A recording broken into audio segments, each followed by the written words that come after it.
Good evening, everybody. Welcome to this Monday, April 22nd meeting of the Operations Policy and Planning Committee here with the Greater Victoria School District. My name is Trustee Derek Gagnon. I will be chairing this meeting this evening.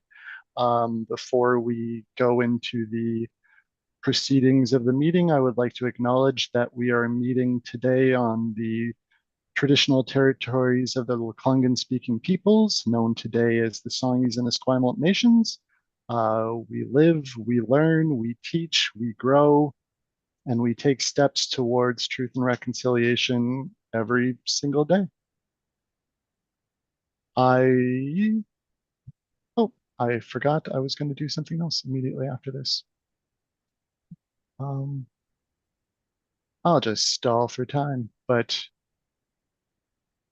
I have notes that I need to look at. So this is me getting off to a great start.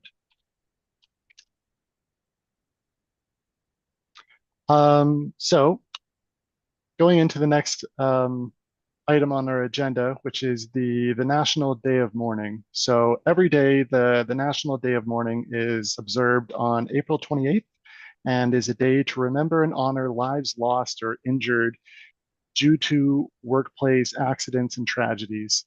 It's also a day to collectively renew our commitment to improving health and safety in the workplace and to preventing further injuries, illnesses, and deaths. With each worker tragedy, there are loved ones, family members, friends, coworkers who are directly affected, left behind, and deeply impacted. Their lives are also forever changed. By taking a moment to reflect on those whose lives have been affected by workplace incidents and tragedies, we are reminded to put health and safety at the forefront of our work and to help prevent work-related injuries and loss of life. Please take some time to read up on health, safety, and well-being on our district website, as well as on the WorkSafe BC website.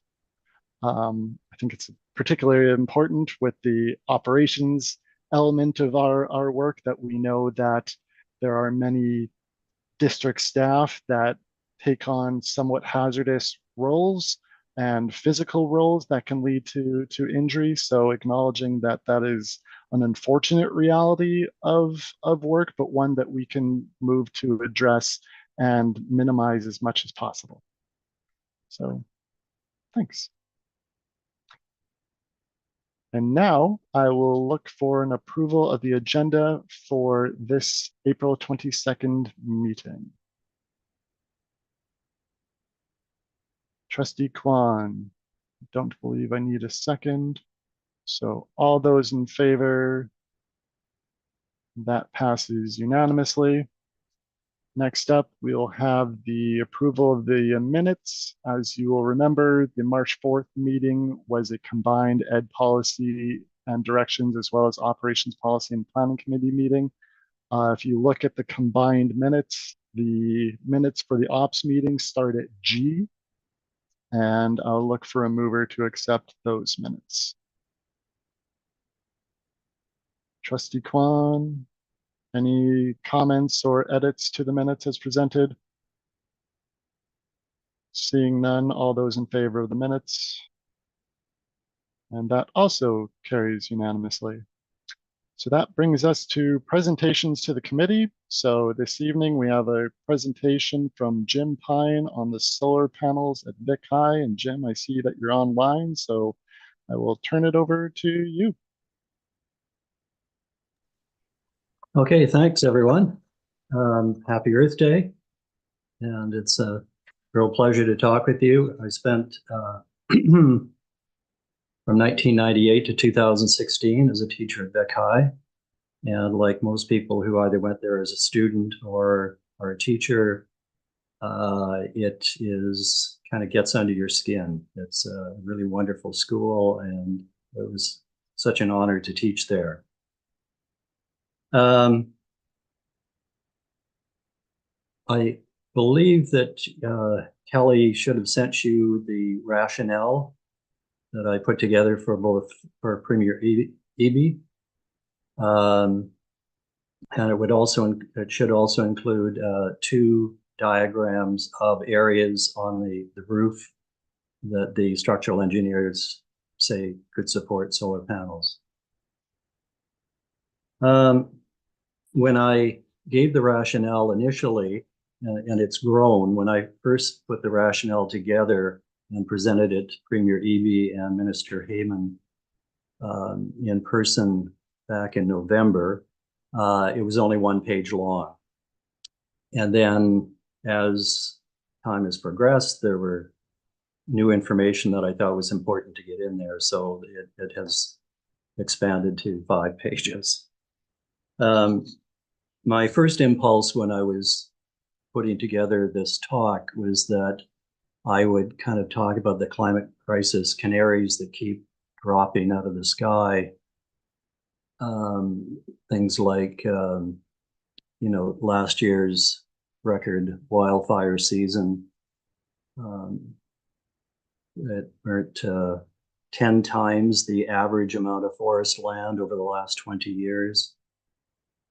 Talk about the heat dome, talk about the atmospheric river that flooded the Sumas Prairie, but I think you probably are all aware of those situations. So I changed, and then because I tried to put myself into the position of being a trustee, and I think probably one of the major constraints that you have is just accessing funds.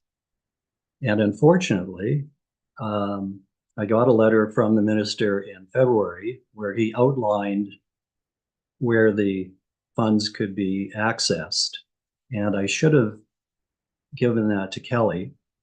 But if you're okay with this, I'd like to read what the minister wrote with regards to accessing funds.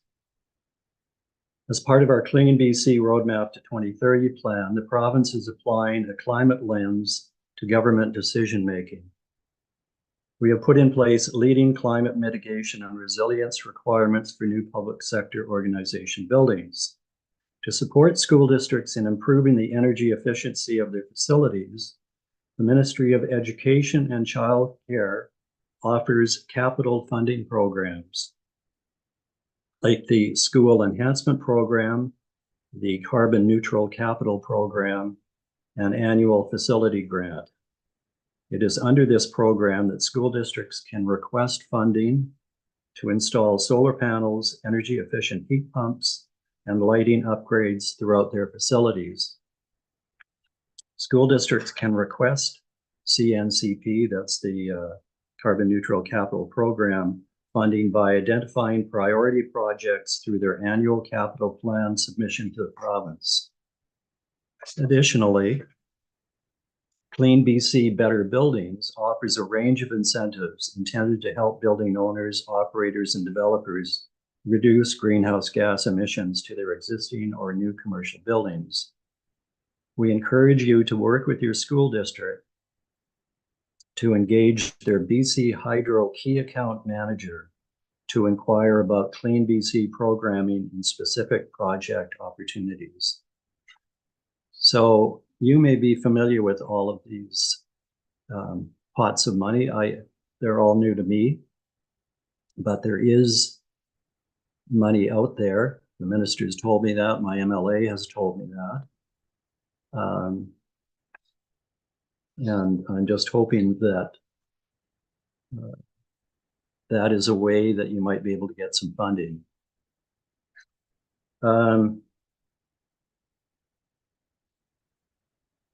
When I finished, my last year was 2016. And I was noticing for probably 5 or 6 years prior to that, increased anxiety with my students. And if you look at the rationale number 4, that was a survey that was done by the Lancet, and they surveyed 1,000 students in 10,000 students in 10 countries. They reported that climate anxiety and distress were correlated with perceived inadequate government response and associated feelings of betrayal. I the solar panels have become a symbol for me. And the symbol, very simply, is that when students come to school and they see the solar panels, they know that adults get it. But unfortunately, well, they're looking for leadership from us. The climate crisis is happening under our watch. We can't kick the can down the road. Solar panels on the roof of Vic High will be a daily reminder that adults do get it. Personally, we have 32 panels on one of our farm buildings here. And as my wife remarked to me the other day, when you have solar panels on your roof, every day is Earth Day. And every day that I look at my solar panels, I feel hope. And that's what I want for my students.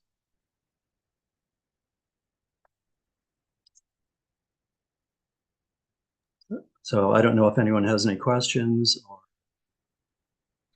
Sure. Thank you, Jim. I'll open up the floor to see if anybody has any questions for Mr. Pine. I'll go to Lori with VC Pack first. Hi, thank you. Jim, I just wanted to say what a lovely presentation, and I can definitely see your passion on what this means to you and you know the legacy it leaves behind for you and those students you had in your care. Thank you. Thank you. Trustee Duncan. Yeah, thank you, Chair. Jim, great to see you. Thanks so much for taking the time to speak to us this evening. Yeah, I'm glad. I appreciate your leadership in reaching out to MLAs to raise the issue of funding for school districts to address this. There is certainly significant opportunities for school districts across the province to show leadership. Of course, I think you hit the nail on the head. It does come down to funding and what gets approved. We are in a co-governance system with the province, and so we make requests to access funding envelopes, including CNCP, the Carbon Neutral Capital Fund, which is specifically designed to help school districts address things like building envelope and potentially solar panels. However, I think, you know, as so much as the devil's in the details, and, you know, with CNCP, although it's increased, it's still, I believe this past year is around 25 million that's been earmarked for 60 school districts, 60 school districts to request access to for various, you know, projects. We know, and as well as you know, that that is a drop in the ocean, given the opportunity to invest in our infrastructure. For us and for other school districts across the province, 90% of our emissions is down to our buildings. The next biggest source of our emissions is our fleets, so transport. So when it comes to buildings, I don't think we can overstate the need to invest in solar panels and other kind of building envelope focused projects, but there simply is not the funding necessary to make those kinds of significant investments. We're starting to see some change, but certainly, you know, last year alone, our school district ended up spending, I think it was just under 150,000 to purchase offsets.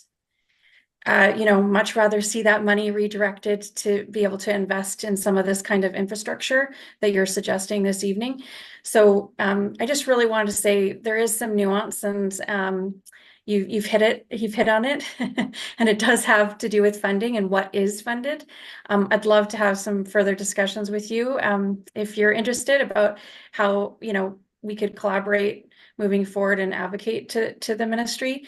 I don't know if you're comfortable sharing some of the responses you got, but certainly this is something that school districts, including ours, have been advocating for and is sorely needed. So thank you so much for being here tonight, and what a perfect day to be here to discuss this on. So thanks, Jim. Yeah, you're welcome. And when the Minister and Minister Heyman and Minister Lohr came and spoke on Friday the 19th to Vic High students. The minister's assistant has told me that I think the ledge adjourns May 15th, but the minister is willing to meet with students in his office before then. So if, Nicole, if you can think of any specific things that we could bring up at that meeting, I certainly will bring up the 25 million for 60 school districts. I don't have the square footage, but my 32 panels cost $30,000. And so even if we got, 100 panels, it's approximately, $100,000. It's not a huge amount of money. But to me, as I pointed out, the value is in the symbolism. So anyway, if you could get back to me, Nicole, and with something that I could bring up at the meeting, I'd be really happy to do that. All right, well, thank you, everyone. Oh, Trustee Kwan. Sorry, I just wanted to say quickly, thanks for your presentation. It's actually extremely positive to hear that the ministers are willing to meet with students directly. I think that will be very exciting, and I'm glad we can take this chance to collaborate and make that meaningful. So thank you. thank you. Great. Thank you so much for your presentation this evening. Okay, thank you, everyone.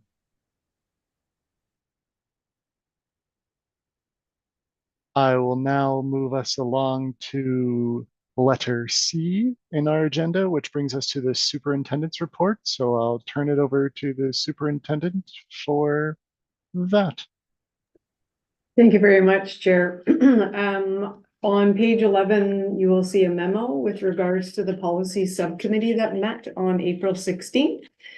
The members met to look at the trustee code of conduct. And as per the package, you will see that there is a revised trustee code of conduct that aligns with the June 2nd, 2023 criteria. And I'll pass it over to the chair of the policy subcommittee, Trustee Duncan, to walk you through the revised draft policy.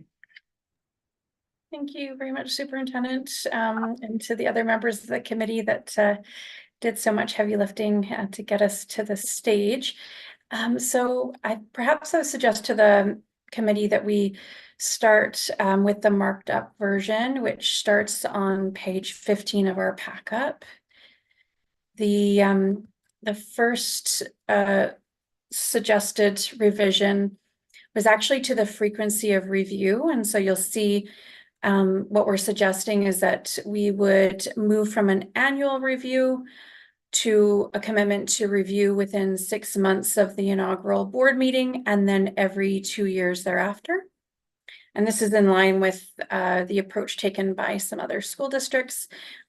We felt that it was a more realistic and sort of focused review commitment. It allows incoming boards to reflect on both the policy itself, but also to consider what, if any, amendments or changes they would like to see moving forward, and then essentially would commit to at least one further, if not 2 further reviews within that the period of the term.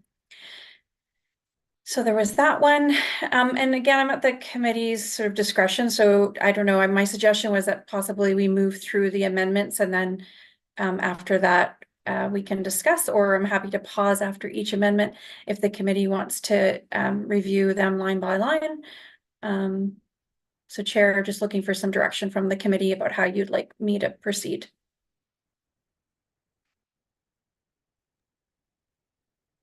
Trustee Kwan. I would be okay with just walking us through everything and then we can look at discussion, but I look to my colleagues if anyone has a differing opinion. Yeah, if that suits everybody. I don't see any other hands or indications of preference, so I will continue moving us through.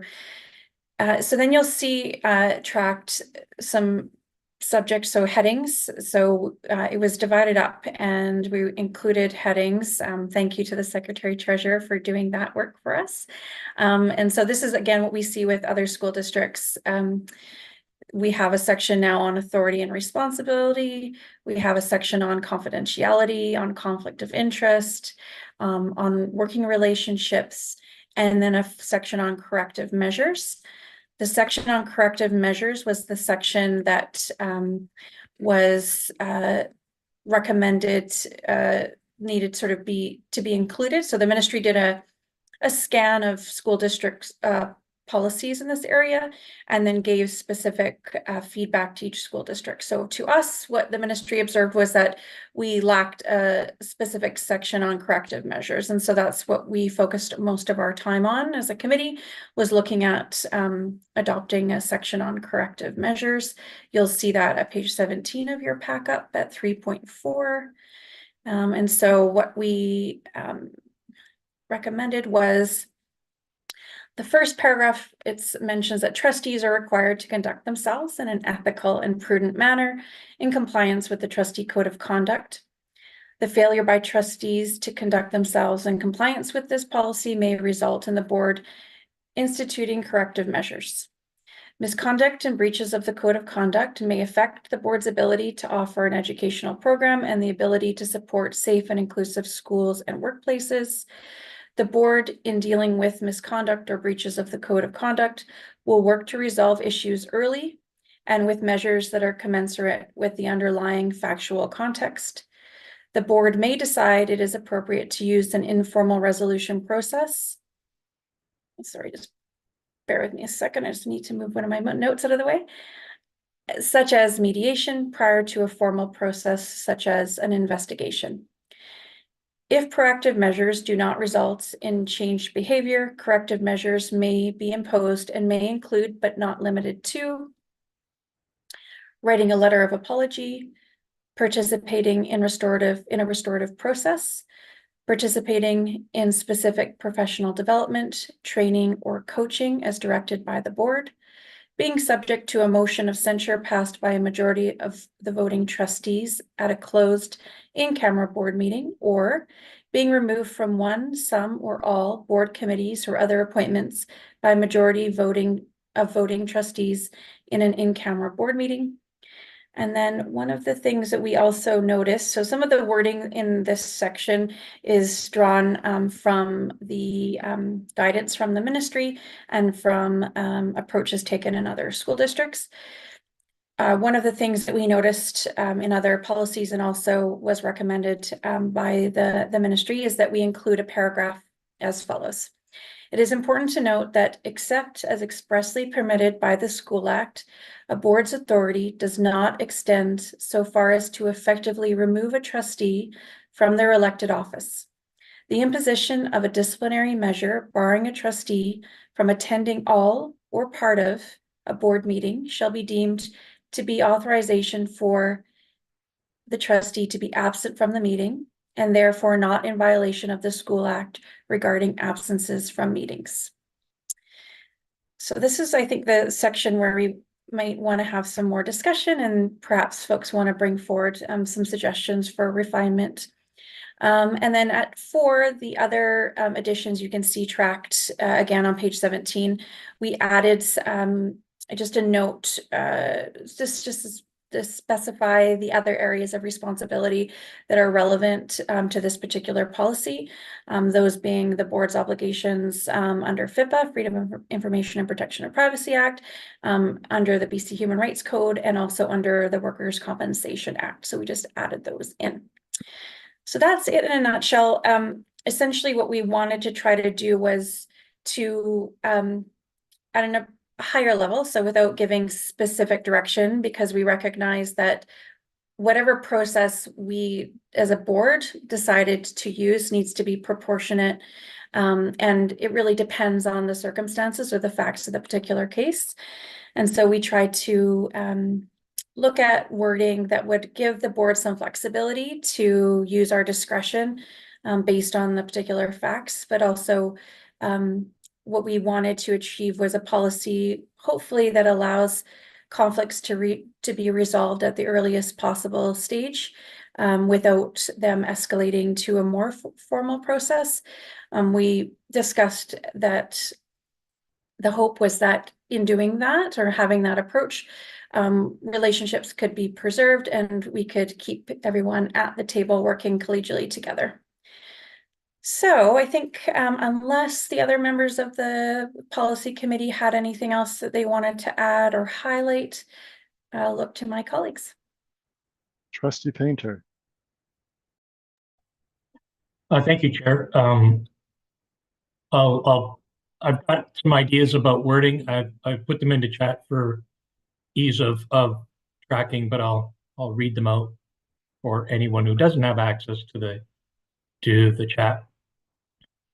First proposal was to end 3.4.1, the first paragraph under the corrective measures. End it at the last sentence would be, the board may decide it's appropriate to use an informal resolution process such as mediation prior to a formal process such as an investigation. And then I'm suggesting a new paragraph, 3.4.2, if the severity of the circumstances warrant or informal measures do not result in changed behavior, the board may determine that a formal investigation is warranted. Any investigation and or hearing will follow the principles of natural justice, period. And this section would continue, following an investigation and formal hearing, and then corrective measures may be imposed. So then it goes on to hit all the other points.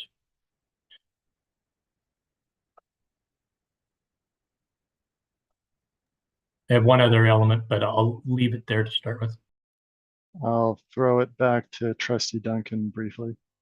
Yeah, I just wondered, I don't have the amendment in the chat. I just wondered if Trustee Painter would mind just putting that wording in the chat. I'm not certain we have Sure. the ability to do that right now. It is in chat, but I'm not sure if it can be shared. Josh, do you have that ability? Secretary Treasurer. I believe it's probably going to Josh, so he would need to put it in. Yeah.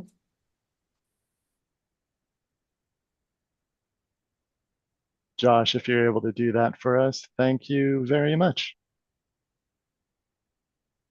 It is now in the chat for those who cannot see the chat.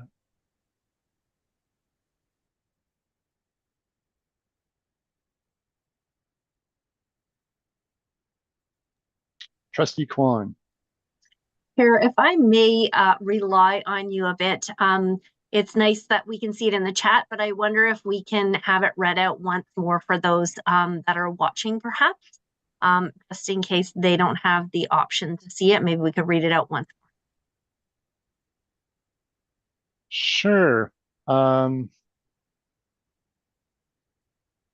looking at an amendment to an amendment right now, and we haven't moved an amendment, which is where I'm getting a little sticky with the proceedings.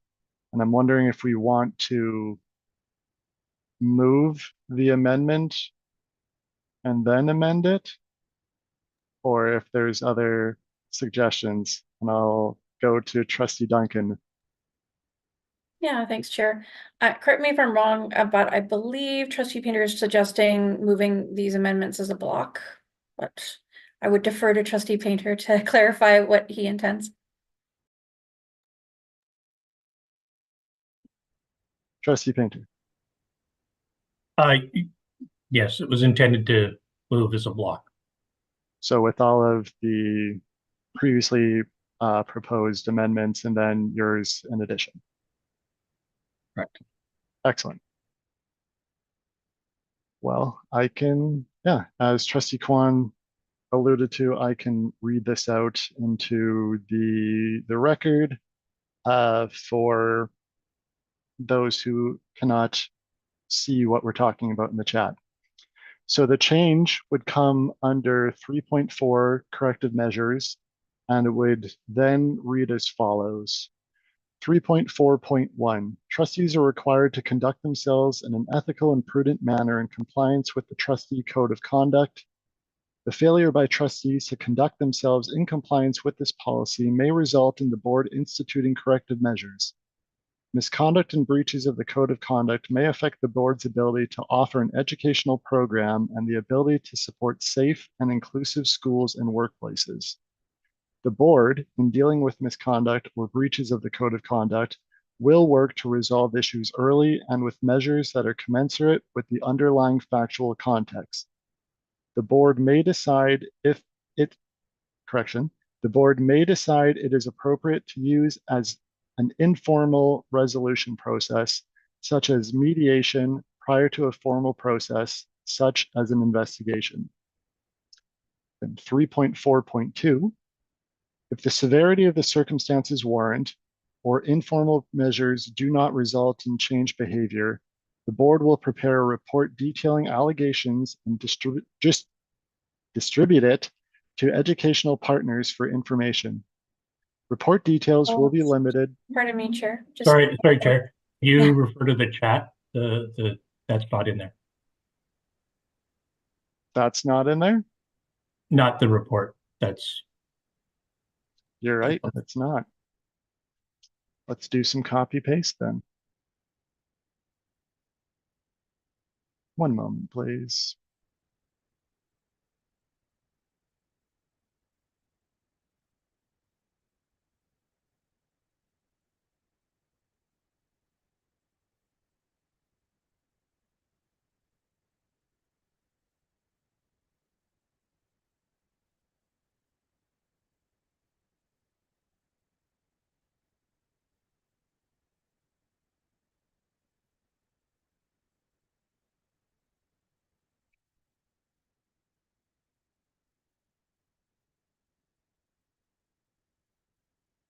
That's fine.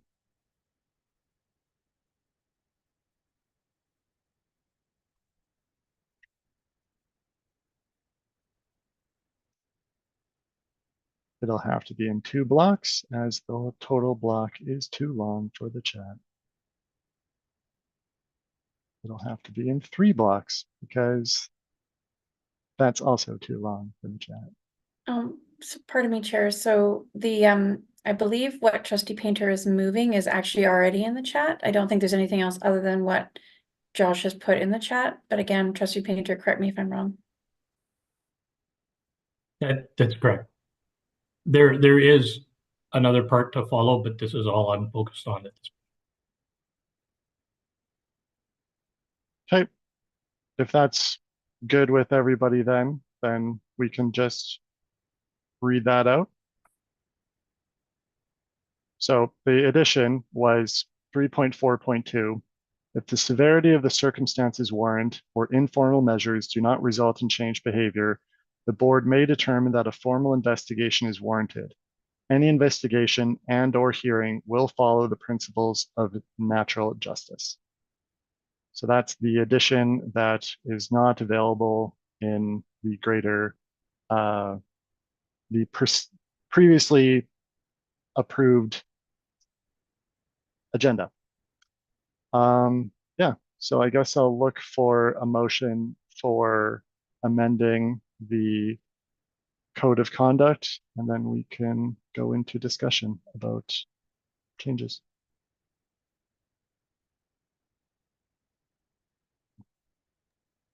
Trustee Duncan is motioning or asking a question? I was going to make a suggestion and move the motion. I'm going to suggest that we just deal with each of Trustee Painter's suggestions one at a time. I think that might make it a little easier to digest and for us to have as much conversation as maybe folks would like. So if I can suggest that what you've read into the record for folks that can't see the chat, the additions that Trustee Painter is recommending to 4.4.1, I believe. Let me just double check my numbering. Sorry, 3.4.1. And then he's suggesting a 3.4.2, so another paragraph, that we consider those first. But again, want to look to my colleagues on the committee to make sure that that would suit you. And if I get a thumbs up, then I will move that. Yeah, okay, okay, so that's what I would suggest we do. So, yeah, so I'm happy to move that. Sure. Any discussion? Seeing none, I'll call the vote. All those in favor? Great, and that passes.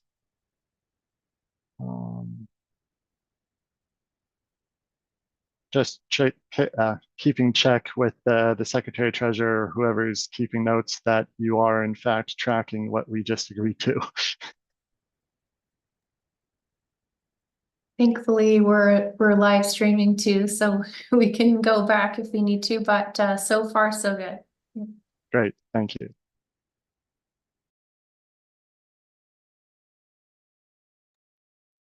So do we have, I'll turn it over to Trustee Painter. Okay, further amendment, and I've sent it to Deb, Tom, and Sean in the hopes that well, or should I be sending it to Josh to make it available to everyone? Not sure if I can now. Looks like it should go to Josh. All right. I can copy paste it again if you'd like, Trustee Painter. Thanks.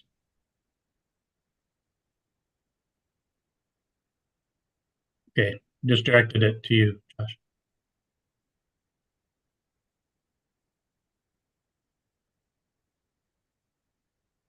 So this amendment is proposed to go right after the bulleted list of possible corrective measures. And I will read the proposed amendment.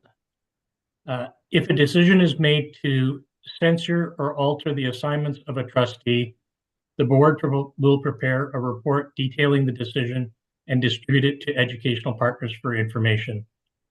Report details will be limited as necessary to protect the identity of individuals making a complaint or providing information, and to protect confidential board information not already in the public domain.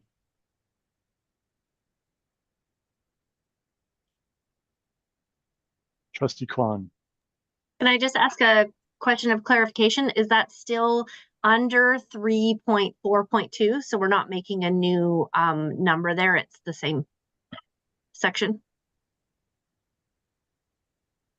I thought about that, but I think I will just stay silent on that point. I do think that it's useful to have some of these broken out, but I'll leave that to others.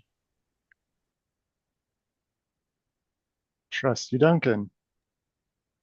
Yeah, I think, well, my suggestion, I think, would be to add this under a new paragraph if the committee is going to add it.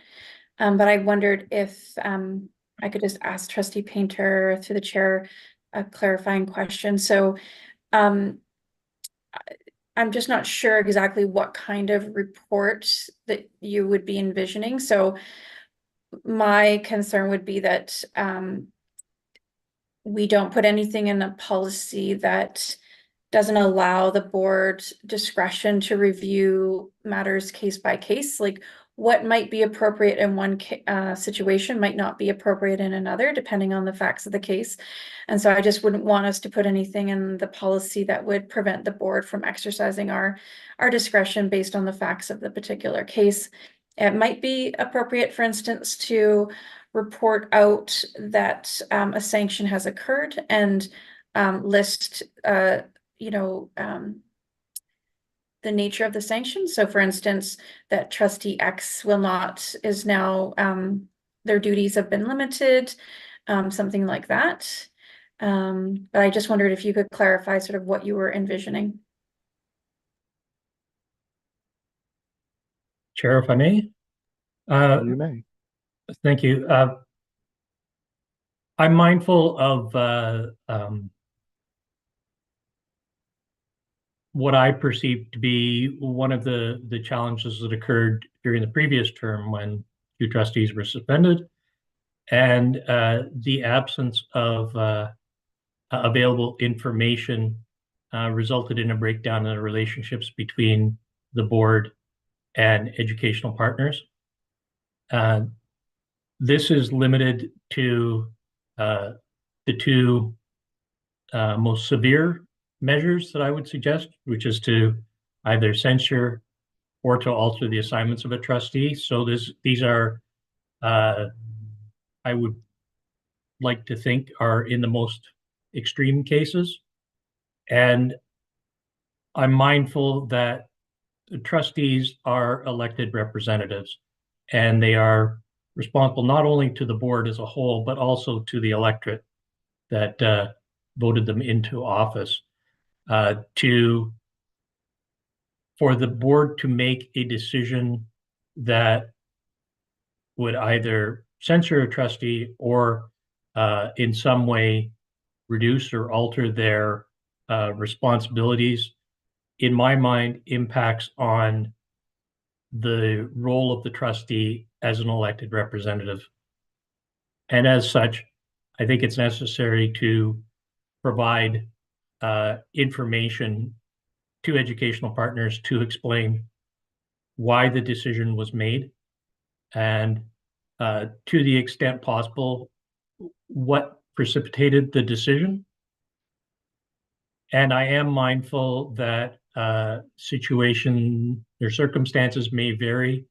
That was where I tried to put in the caveat about limiting necessary information, certainly to identify, protect the identity and also the reputation of individuals who may have made the complaint or were otherwise involved in the investigation, and recognizing that in some circumstances there may be board information that was involved in the investigation and deliberations that is not already in the public domain, that the board would have a responsibility to keep confidential, simply to be able to conduct its business appropriately. But in other respects, I think that a board that errs on the side of being open and transparent is likely going to be in a stronger situation with more effective relationships with educational partners than one that does not adequately explain its decision-making process. Trustee Duncan. Yeah, thank you, Chair, and thank you, Trustee Painter, for providing us your thoughts and the context that you had in mind. Perhaps, and I don't know if it's appropriate, Chair, I'll defer to you, but perhaps we can look at some wording that would just sort of put a placeholder in the policy to allow the board to consider what, if any, information about the decision should be made or should be reported to the public. Something that's a little bit more, provides some more room for the board to deliberate based on the facts. And again, I don't know if Trustee Painter has already moved that, or if the committee wants to consider possible other wording. So Chair, you want to give me some direction? I'm happy to suggest something and we can have some discussion. Perhaps we need to move into a committee of the whole to have that discussion. By my understanding, we haven't yet moved this amendment, so we would have to do that first.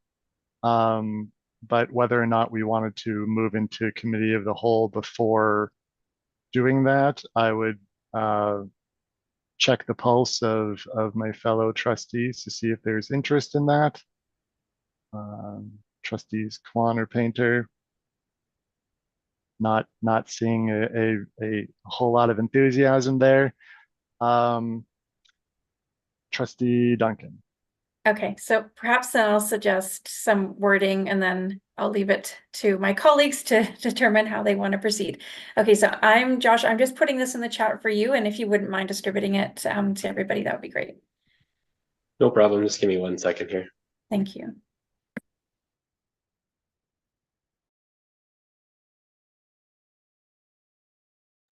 Oh, and I've already noticed a typo.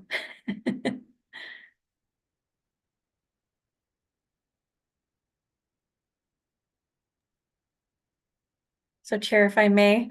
You after- may. After the word decision, there shouldn't be that. So just removing the word that after the word decision. Sorry about that. I should have proofread my post before I press enter. So the proposed wording from Trustee Duncan is where the board decides to censure or alter the assignments of a trustee, the board will consider what, if any, information about the decision should be reported to the public.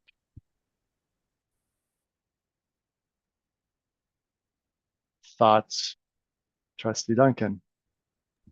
Just want to give some context to my colleagues. So it's just my attempt to try to, again, put a placeholder in the policy so that the board does that analysis and enters into that consideration, but without, you know, a proactive commitment that it's going to be appropriate in every case. I mean, it might be, but it might not. So that was the intention. Trustee Painter?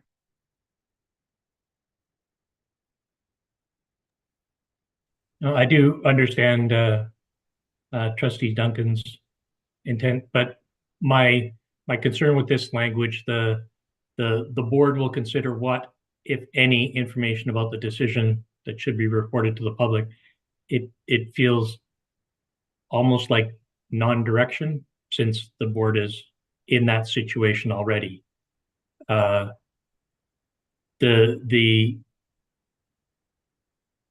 I do understand what Trustee Duncan is stating, but I am mindful that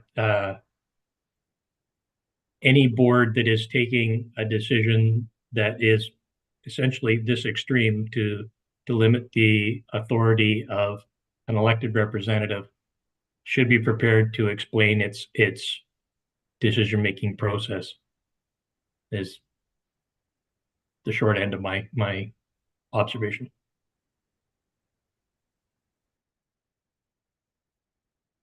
I'll just chime in with my own little opinion on it because I'm also a voting member, so I can. I'm also the chair. To me, the wording of Trustee Painter's is fairly close to where I would go with it. It's where we say the board will prepare a report detailing the decision. It's like I'm understanding what Trustee Duncan's saying. I'm also understanding what Trustee Painter is saying is that there's certain information, depending on the situation, that won't be able to be made public. But it is also my feeling that, as Trustee Painter says, we have an obligation to explain ourselves to some extent.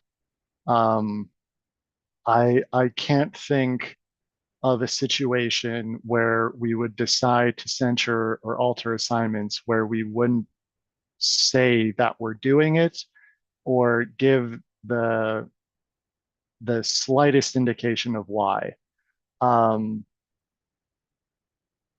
With the understanding that it may be very vague to protect those who made the report in the first place. But it's the if any in Trustee Duncan's logic that I don't really love, but it's also the will prepare in Trustee Painter's that I don't really love either. I'm just stuck somewhere in that happy little medium. But open to, yeah, Trustee Kwan, what are your thoughts? Could we combine them a little bit? Could we use Trustee Duncan's as the beginning of this, take out the if any, and then after Trustee Duncan's part, and take out the if any, we start with report details will be limited as necessary. So we're kind of still saying that information about this decision should be reported to the public, but that report details will be limited. So if you want me to read it, I could. It just says, where the board decides to censure or alter the assignments of a trustee, the board will consider what information about the decision should be reported to the public. Report details will be limited as necessary to protect the identity of individuals making a complaint or providing information and to protect confidential board information not already in the public domain. Thoughts on that?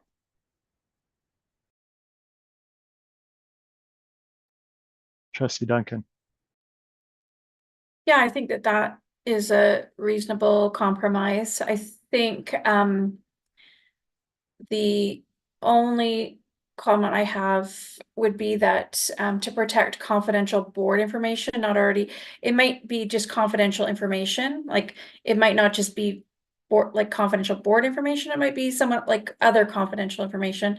We might want to consider and to protect confidential information not already in the public domain, a more general statement that doesn't limit it only to confidential board information. But otherwise, I like the compromise that Trustee Kwan is suggesting. I think it softens it in a way that I think addresses my concern, which was that too many details from a confidential in-camera process be reported out. I absolutely agree with Trustee Painter that there does need to be a significant layer of accountability when a board takes such a significant and unusual step.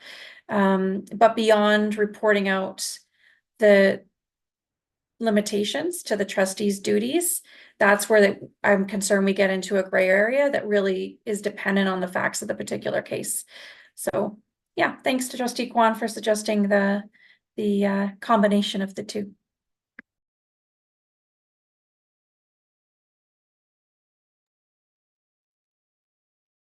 Trustee Painter. I'm mindful that this board is not the only one that has dealt with the censure and alteration of duties of trustees. For example, Chilliwack has gone through some significant high-profile discussions. And one of the things that I noted in that one is that for anyone who followed the information or followed those proceedings, the elements of the deliberations were, well, the elements of the charge, if one will use that term loosely, and the deliberations were quite well known and reported in the public. And I thought in that case, the opportunity was there for the public to understand the circumstances that led up to limiting a trustee's authority. And although it's never going to be a comfortable situation if it comes to the extreme of having to take such measures, I do believe that that is the preferable situation. And so with that respect, the proposed language, I won't be in support of it. We'll consider what information without any kind of a commitment to actually report out is, for me, basically misses the point of what I was proposing. So thank you.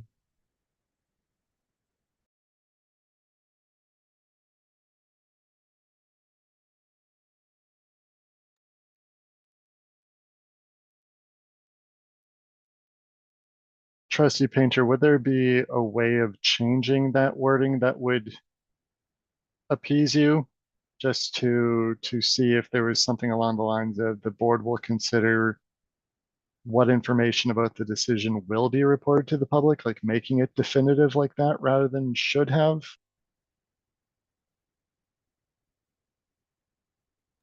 Sorry, could you repeat that, please? So if I was to change that last paragraph that's living in the chat, the board will consider what information about the decision will be reported to the public. To me, that says there will be, but your interpretation may be different.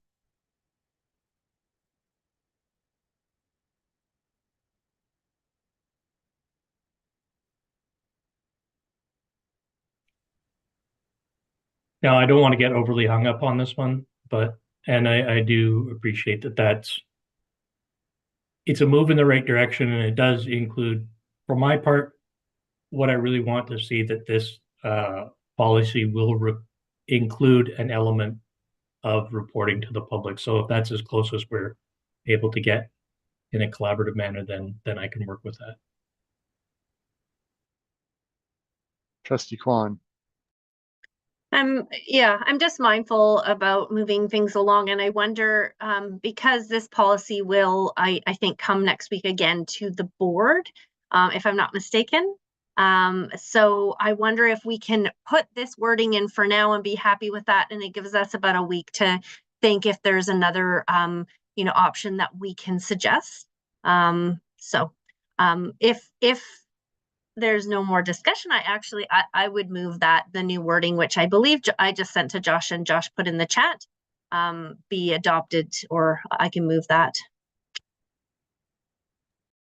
Trustee Duncan. Yeah, Chair, do you mind if I just wanted to suggest a friendly amendment to the word, changing the word should to will. I think in line with what's been suggested. Yep, that sounds good with me, and I think we see some nods. Secretary Treasurer. I think there was some discussion around moving the word board as well in that, but I'll just bring that to your attention. Correct. That last board in the chat would disappear as well. Sounds good. Sounds good. Good. All right. So the proposed reading is where the board decides to censure or alter the assignments of a trustee, the board will consider what information about the decision will be reported to the public. Report details will be limited as necessary to protect the identity of individuals making a complaint or providing information, and to protect confidential information not already in the public domain. May I have a mover? Trustee Duncan. Further discussion? Trustee Duncan. Sorry, not Trustee Duncan, Trustee Kwan. Yeah. Oh, Trustee Kwan? And Trustee Duncan was just correcting that I said the wrong trustee out loud. Awesome. All those in favor of the motion as presented. And that passes unanimously. Thank you. Are there any other thoughts on the trustee code of conduct as presented this evening? Seeing none, and if I'm understanding how we have voted, we can move on. Yes. No, Trustee Duncan's going to correct me. Yeah, sorry, Chair, just quickly. So I think we just need to attend to the other track changes. So we did focus ourselves on the suggested amendments to section 3.4.1, but we do have to just turn our attention to the other proposed track changes, which I suggest that we move as a block unless anyone wants to pull any aspect of it. Looking to see if anybody has any objections to that. Seeing none, Trustee Duncan, are you moving that? Yeah, happy to. Excellent. Any discussion?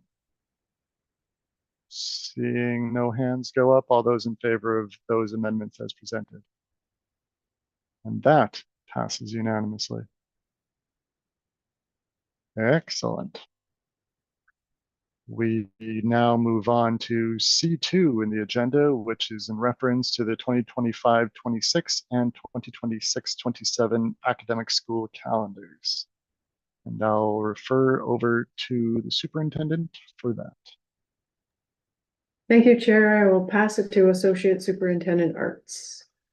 Thank you. And through the chair, you will see in your package that there are two draft calendars, one for the 25-26 school year and one for the 26-27 school year. You may remember last year, I brought forward a calendar for next year, 24-25, which was approved already, and was working closely with our neighboring district, Suk and Saanich, to try to find as much alignment as possible as we could. There was a lot of positive feedback that came from the districts doing that. And so this year we're continuing to do that.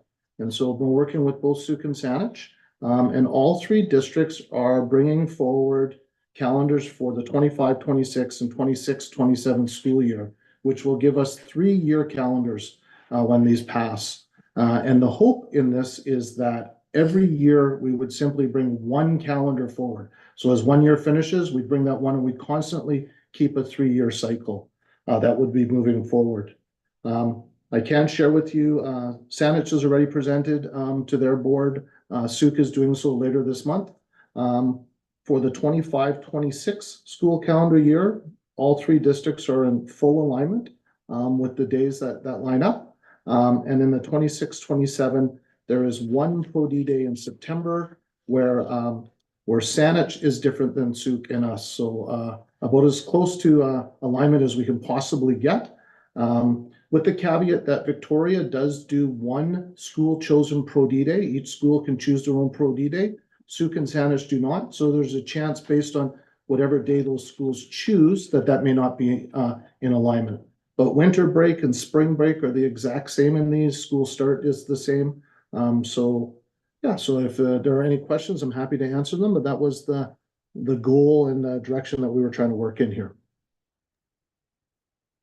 Thank you very much for that. Trustee Kwan. No questions, just want to express my appreciation. I know we had some feedback last year, so appreciate you going the extra mile and just making sure and talking us through that. I appreciate that. Thank you. Trustee Duncan. Just wanted to remove the recommended motion and also provide my thanks to Associate Superintendent Arts for the good work. Appreciate it. So the motion is that the Board of Education of School District 61 approve the posting of the following 2025-26 and 26-27 school calendars on the school district website for a period of 1 month.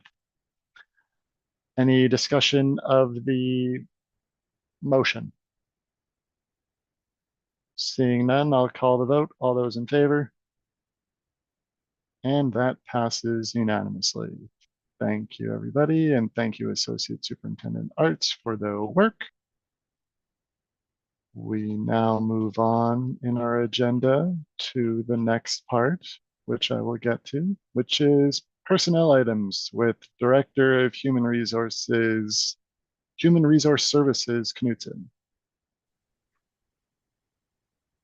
Good evening. As you will see in your package, you have, per your request, an update on our staffing. This is an update from what you would have seen in October of last year. We're currently working with the schools on supporting their staffing planning for next academic year. And we have the mobility round coming up in May, followed by the open round in June. As part of what we've done in previous years, we'll be working with the GVTA around our Indigenous hiring equity agreements and our racialized hiring equity agreements, which takes place after the June round and is part of our BIPOC initiatives to increase diversity within the classrooms. Posting trend continues to be along the same lines as you would have seen in previous years. Looking at recruitment being in the close to 1,000 every year, and unfortunately we still have the same areas of challenges. Varies depending on the level of the school between the elementary, middle, and the secondary. But generally speaking, French immersion covers all those 3 areas. Some music and band related challenges. And the higher levels, the more specialized maths, computers, home ec, etc. TTOCs, we continue to recruit on average 200. Our TTOC list is actually quite large, at least on paper, well over 500. The challenge, of course, as Tom has already mentioned, we're working with our colleagues sometimes together in the 2 districts beside us, but sometimes we're also poaching the same group of highly qualified folks. So we got our TTOCs who are signed up with us, but also with Suk and Saanich. So there are days when we call and they're already working somewhere else. So that's an ongoing challenge, but it is what we do.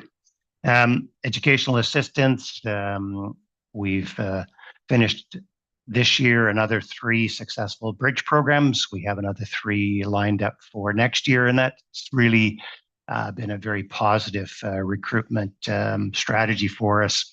And over the last 12 sessions over the last 6 years, we've recruited over 200 educational assistants through that program. So that's been really quite a success story, and we're going to continue, obviously, that moving forward. The other change we're going to, in consultation with QP 947, is we're going to minimize the use of the term layoff to the extent that the collective agreement allows us when we do our staffing, EA staffing for next year. Effectively, what we're saying is there is work for you. Please don't leave. We may not be able to guarantee the exact same site based on the changes in the student composition, but don't worry, there will be work. So please take the quote layoff with a grain of salt. So that's the update. Any questions? Happy to answer. Trustee Duncan. Yeah, thank you very much. Nice to see you. Thanks for bringing the report to us this evening. I just had a couple of questions. One around attracting and then retaining EA specialists, so specialist EAs rather. Mm-hmm. I'm just wondering if you have any information that you can share with the board about sort of how we try to attract those specialist EAs and then retain them, if there's any incentives we can provide to try to attract and retain that expertise. It's a somewhat loaded question, multiple layers to it. Just starting at the back end, if I may, the challenge with giving, in special incentives, of course, these are all unionized positions, and we are limited to what we can do based on compensation. I think the bigger challenge fundamentally is the dearth of candidates coming through the educational system with these specializations. We have had some conversations with the learning support team as well as with QP around trying to incentivize a training program where you could, you do a certain number of modules, then you would get a salary increment. The challenge is that at the same time as we're having these conversations, there are provincial conversations going around what the EA model will look like. So I'm not expecting much to happen within our district, subject to what happens provincially. So I don't think retention, to be honest, is really the issue. I think the challenge is fundamentally is in the recruitment end of it. Just when we look at the potential pool of qualified candidates, it's a challenge. They're not there in our market in the lower part of Vancouver Island. Trustee Duncan. Thank you, Chair. Yeah, thanks very much. I'll have to make some inquiries to find out a little more about what's happening provincially. I'm wondering, again, on the subject of EAs and recruitment and retention, but specifically around our failure to fill. So we had in previous reporting, and again, correct me if I'm wrong, I'm not sure if it's this report or another report that will be coming to the board, an analysis of how often we're unable to fill like illness leaves when it comes to our EA staffing, and where specifically we're seeing those pinch points. I know certain schools have been hit disproportionately hard by our challenges around filling that. I'm wondering, I guess just really a point of clarification, whether that will be coming to a future report. So that is a future report. And just for clarification, we're trying to move away from the failure to fill terminology, so unfilled absences. The trend line continues to be as it has been for the last number of years, but that is a report that we present to you. My recollection, that was in October. Trustee Duncan. Yeah, just one more follow-up again, just similar vein, just wanting to clarify. So things like arbitrations, grievances, health and safety related analysis, risk and mitigation analysis will also be coming to that October report or June report, or will it be on October only? So we have an in-camera, I believe, next Monday, which will cover some of those topics. And then a number of the other items will be in the October. Thank you very much. Any other questions for the director? Seeing none, thank you for your time and your presentation. Thank you very much. Have a pleasant evening. You too. That brings us to our financial quarter of the operations meeting. So for that, I will turn it over to the Secretary Treasurer for the monthly financial report. Thank you, Chair. So the first report that we'll look at is the monthly financial report, and you can find this on page 26 of your agenda package. This is for March, and so March 2023 numbers were run after month end, and this is what was included in the ops report in March 2023. And the March 2024 numbers were also ran after month end. So the budget that you will see in this report is the amended, the final budget, plus any changes that have happened since that budget. And the actuals are July 1 to the end of March, so a 9-month period. And if we're looking on page 26, these are all of the revenues. The percentage that you see there, that's the amount of revenue that's been budgeted that is not yet received.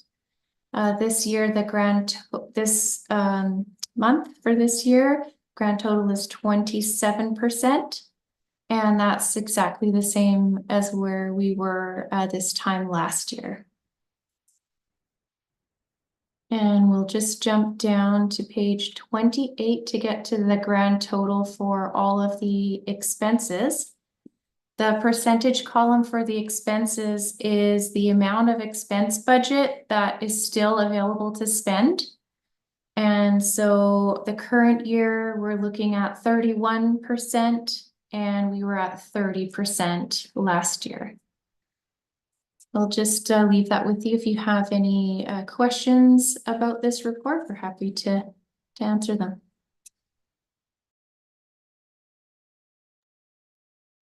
Any questions for the Secretary Treasurer? Well, I have one, so I'm going to ask it. Line 218, employee future benefit expense. We have 134% available because we apparently got 442,000 and change this month. Is there an explanation? I should probably know, I just don't. Yeah, this is a special account, employee future benefits, and we do make quarterly adjustments to that account, but you will see like the biggest adjustments at year end when we get the financials for these. So these are things like QP, vested sick, retirement gratuity for QP and exempt, and I believe there's also the vacation banks that are in there this time of year. Thank you. Any other questions pertaining to the monthly financial report? Seeing none, I turn it back over to the Secretary Treasurer for the budget change report. Thank you, Chair. So this report starts on page 29. the budget change report. In this report, we highlight all of the changes to revenue and larger expense changes. And if we start at the operating fund, there are a few changes at the bottom of the list that's in the section called Changes Amended Budget. The first one being, actually, I'll speak to the two combined, the 2014 Benefit Standardization Grant and the 2019 Standard Employee Health Benefits Improvement Grant. Those are two grants that we received from the Ministry of Education, and it's all tied into recent the collective agreements. And what you will see is that you'll see these grants again standing alone for the 2024-2025 year. And then we've been told they'll be rolled into the per pupil funding for 2025-2026. So they're here. We hadn't included them in the preliminary or the final budget as we weren't aware that they were coming in separately. So that's why they're there. The next one is the digital services recovery increase. So the Ministry of Education provides digital services to all schools. That's like our network, next generation network, I believe it's called. And that would be like the Wi-Fi that we have in our schools. So there was a slight increase to our portion that the ministry recovers from us out of our operating grant. We have an estimated arbitration award that we now have costing on. It's just over 140,000. And then you'll see a line item there for miscellaneous donations and revenues. Usually that's a positive number, but we had created an invoice for some anticipated revenue, and then the organization ended up paying the cost directly. So we did a reversal. So that's why you see that going the other way. So those are the only changes in operating. I'll just keep going, and then if you have questions, we can deal with them at the end. So the special purpose funds, everything that is there was there last month, except for one item.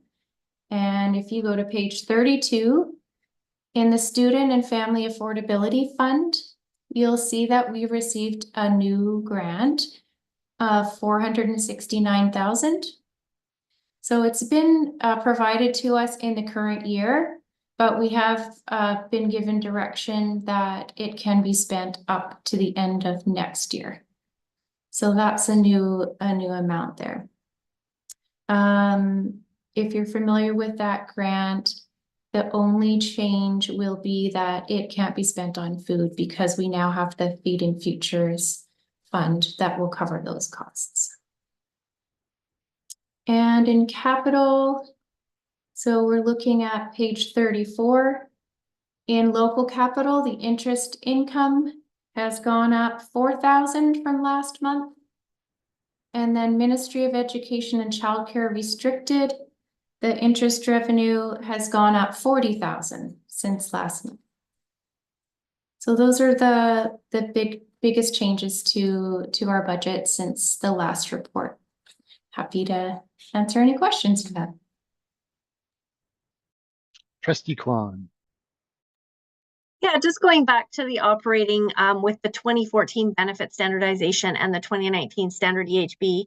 I was just curious about those, whether they're still left over from those years or whether it's just called that because that's when it was implemented, but we get it every year. Yeah, I believe they're referencing the year in which they were implemented because yeah, well, we're in 2024 and we're still getting some from, so it sounds like they've just been doing them separately. So we'll probably see that same reference again next year. That would be my guess, and then it will disappear. But depending on how negotiations go, there may be more coming in the future with new collective agreements. Trustee Duncan. Yeah, thank you, Chair. Thank you, Secretary Treasurer, for your reports. I just wanted to go back to the operating, if I may. So management salary increases, labor settlement funding. And we've got slightly higher expenses than revenue. I just wondered if you could give us some idea about whether you've heard anything definitive about whether there'll be a shortfall in terms of the cost versus what we're funded for, and then B, whether we've gotten the thumbs up from the province that these costs will be funded.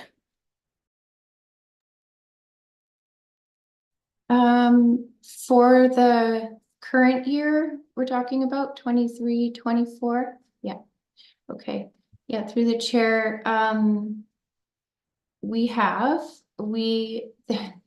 they've split the exempt or excluded staff into a couple of different categories.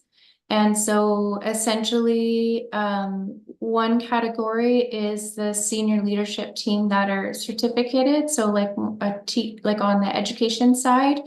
And then the other group are the non-certificated. So like myself, it would be like the exempt staff who are in HR, facilities and that. And so we, in our grant announcement that well, that's for next year. So for this year, yeah, I believe that, yeah, because I'm thinking about next year, we just got that funding, so they've split it. So they rolled all of the non-educational positions into the grant and provided that. And that's actually what they did last year, except for we didn't know that until later. And then we got a separate grant for the remainder, and that's what is happening again for this upcoming year. And so we have been told that we will be funded for the up to the salary grid increase, which matches what the teachers receive. So that would be the 2% increase plus a 1% COLA or cost of living adjustment. So we have received confirmation of that, but we have not received, or I don't think anyone's received any formal announcement of that funding. We're still waiting on that. And that will cover off all of the principals and vice principals and senior leadership team that are on the educational side. I don't know if that answers your question. Trustee Duncan? No, it does mostly. Thank you so much. I just have a quick follow-up. I just wanted to clarify something, so thank you. So it's up to 3% essentially that they're covering. And so do we have an estimate at this stage of the shortfalls, so the amount that the board will have to cover for any increases above that 3% threshold?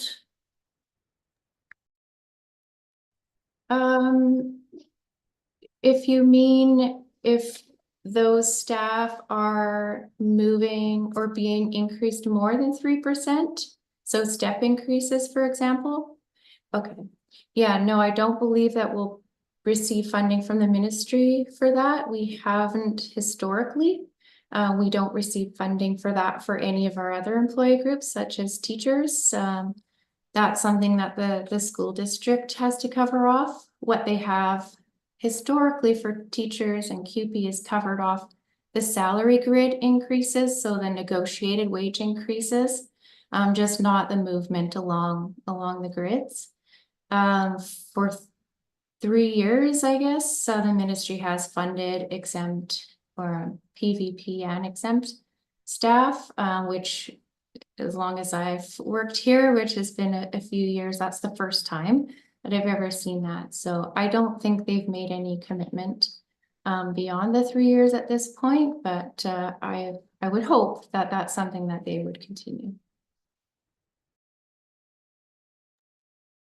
Trustee Duncan? Yeah, sorry, Chair, just one more question, unrelated to the salary increases, but just related to the Feeding Futures, the projected surplus. So we have a 200,000 in and out. And so I just wanted to clarify, we're projecting that at the end of this financial year, we'll have around 200,000, which we can then roll forward in spend in the next financial year. Is that right? Just want to clarify. That's correct. That would be financial services best estimate as to what they think would be left at the end of the year, probably based on historical spending. It's really just our best guess. So whatever is left there at the end of the year, as far as I understand, we should be permitted to carry that over. We were able to do that at the end of last year. We are encouraging schools, however, to spend it. We would like to make sure that the students that are in our schools right now are receiving the support that they need for this food. So I think it's just been a little bit challenging because of the shift in the program to be able to implement everything that they would like to. So it'll probably take a little bit of time to be able to roll out all of those programs across our schools. So we might see that shift in spending I don't in the latter part of this year too, as schools do things for kids as they enter into the summertime, and then also planning for next year. Thank you very much. Any other questions for the Secretary Treasurer?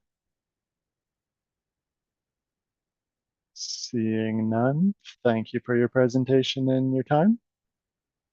We'll move into the facilities services part of the evening, and I'll turn it over to the Director of Facilities for the operations report. Hi, everybody. I added a new table this month for vandalism because it seems to be getting worse within our school district, which is really unfortunate. But Local 382, the trades does prioritize the vandalism, and depending if it's at night or during the day, they do get it done, usually within an allotted time. Building maintenance, I do want to point out that Oakland's Repairs, the Ministry of Education and Childcare, has supported the project. They're still working on what facilities needs to actually provide to get this approved through Treasury Board.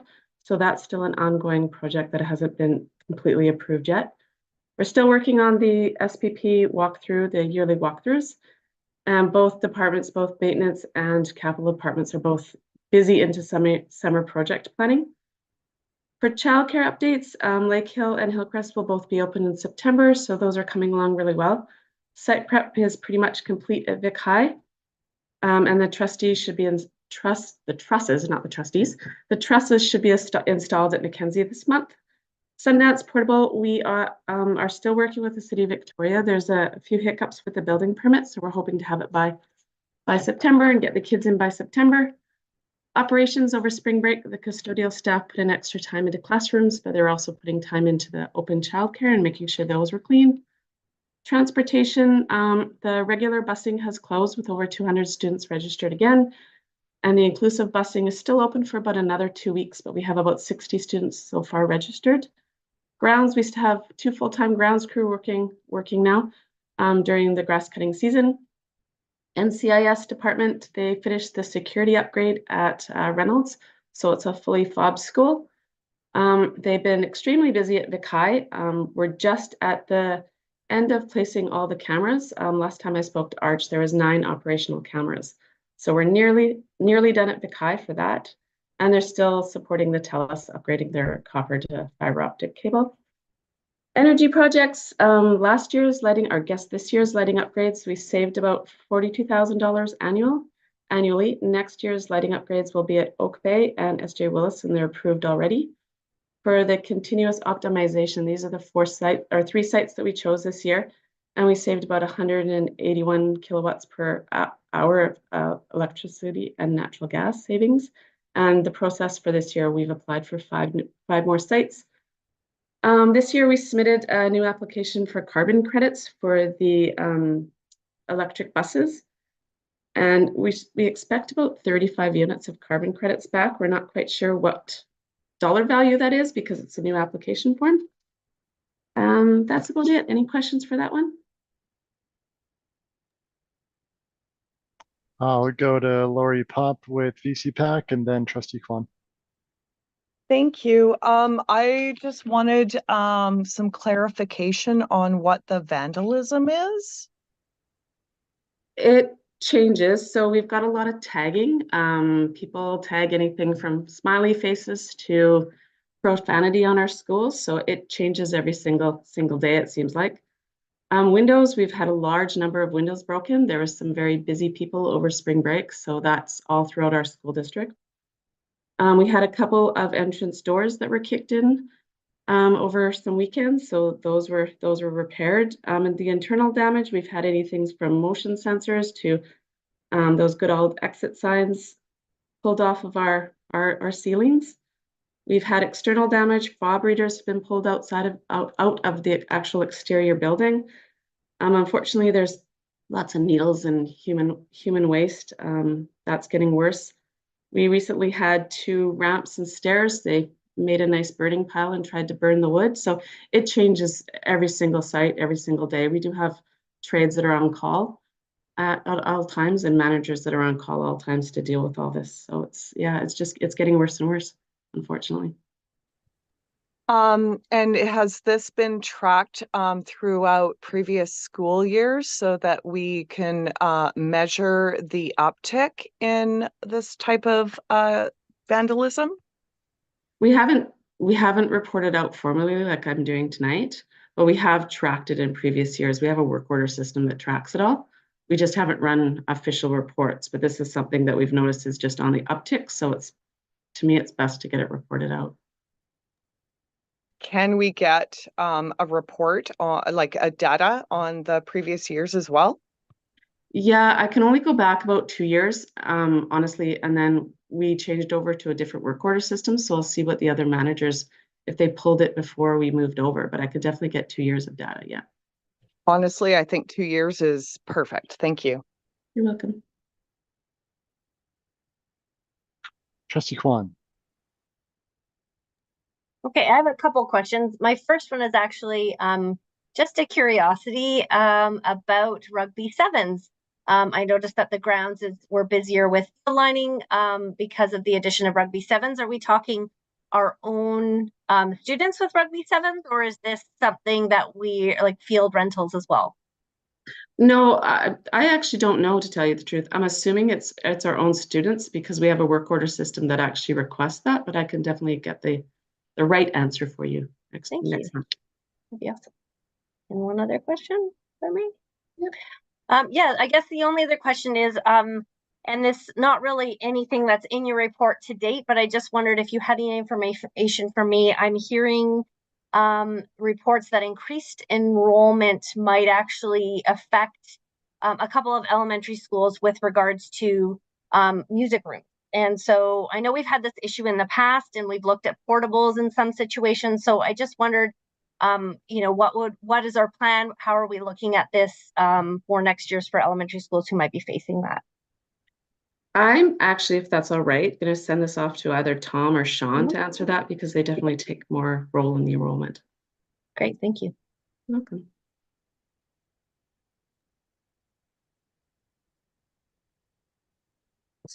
I'll take that. Hello, Trustee Kwan. Could you possibly repeat the question? We were debating about rugby sevens and the use of fields and sort of combining 2 things.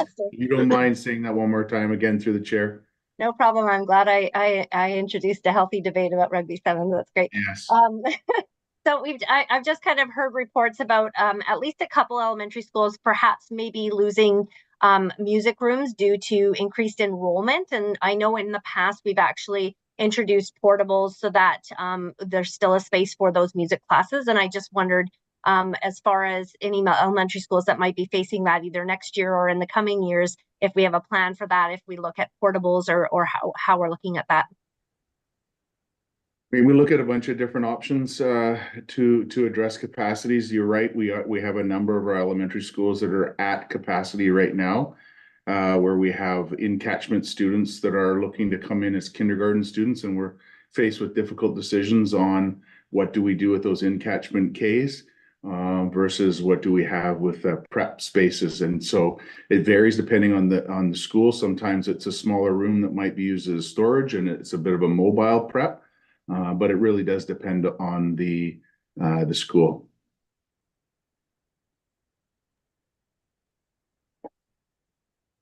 Great, thank you.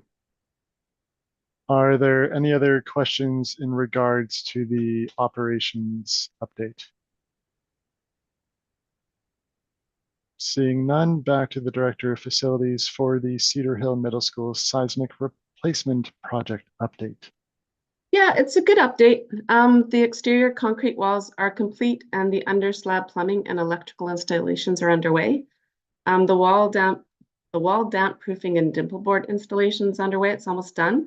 And the first arrival of structural steel, it arrived last Friday, and we're going to start seeing it go up near the end of the month. So it's actually going to start looking like a building pretty soon, which is exciting.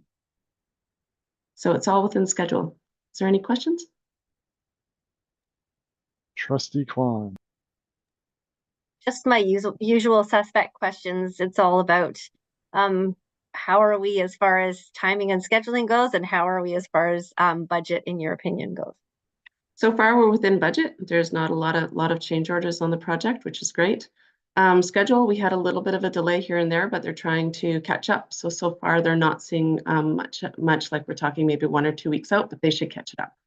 So there's not too many concerns, knock on wood, with schedule. Exactly.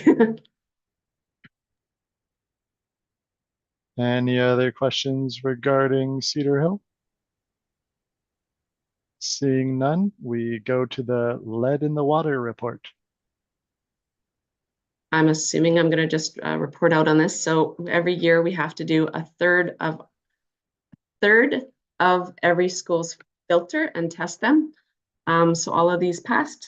There's different filters in different areas. Some areas don't have filters, and we've got 30-second flushes on them. It's all signed. I think people are getting used to the lead in the water filter result. So this is just a yearly report for the ministry. Trustee Duncan. Yeah, thanks for the annual report. Appreciate it. Just wanted to circle back on the water sources where we are still having to flush for 30 seconds. Just wondering if those are being explored for potential changing out of the taps or the plumbing. I note that some of them don't currently have filters installed. I'm wondering if that's the plan at those sites that still require the 30-second flush, to either add filters or change out fittings and fixtures. Yes and no. So the water bottle filling stations and like staff rooms and places where people physically drink out of the taps, they've got filters. Teachers' sinks and stuff, places where kids should just be washing their hands, have the 30-second flush. It would take quite a lot of money to start getting the district as fully, I guess it's lead free right now, but we're going to have to keep those 30-second flushes on. And I think the students and the staff are doing really well with it. It's not confusing anymore to anybody. But the water bottle filling stations where students should be filling up their water bottles have the filter and are, yeah, they have the filter. But they're all testing within range. Trustee Duncan. Yeah, thank you very much. I just wanted to follow up. The 30-second flush required water sources, have we moved away from any of those at elementary? Are these outside of our elementary schools? I believe there are still some in our elementary schools. I haven't exactly memorized this table. There's lots of schools in our district. If I look at Cloverdale, we've got a few, actually, as I speak. It doesn't look like at Brayfoot that they've got any that have 30-second flush, but I'd honestly have to look at every single school and get back to you on that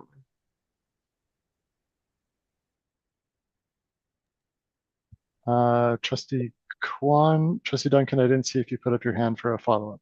No? Trustee Kwan. And I think perhaps just as a refresher for us and anyone who's watching, just around talking about the 30-second flush, well, from what I recall last year, is the 30-second flush is actually just in the morning. It's done once a day rather than every time you have to turn the tap on. I just want to ensure that I'm confirmed on that, and that everybody who's watching understands what that means. Yeah, it's very much a stagnant. It's when the water sits overnight. I can't really say many of our taps after school gets in sits very long. So it is the 30-second flush is just for that. But I'll definitely check into elementary schools and make sure I'm correct when I answer, and I'll report back next month. Trustee Duncan. Yeah, I think just appreciate Trustee Kwan's question. The morning flush that's done at certain schools, as opposed to like you need to do a 30-second flush before you drink from a water source. They are two different things. So I think we should just probably wait until the director has an opportunity to kind of clarify. My ongoing concern is that we move away from asking elementary school age children to hold on or flush a tap for a certain period of time before it's safe to drink. And so that's the kind of conversation I hope we can get to on the basis of the data that we have available. So I think it's something that we really should look to have come back to committee once the director has a chance to clarify the facts on it. Sounds good from my end. Any final questions for the Director of Facilities? Seeing none, thank you for your presentations and your time as always. We'll move along. There is no public disclosure of in-camera items this evening. I don't believe there's any new business. Any notice of motion? Seeing none. General announcements? Seeing none, I will then look for a motion to adjourn. We're going to go with Trustee Kwan. All those in favor of adjournment? And that is unanimous. Have a good evening, everybody. Thank you. Good night, everyone.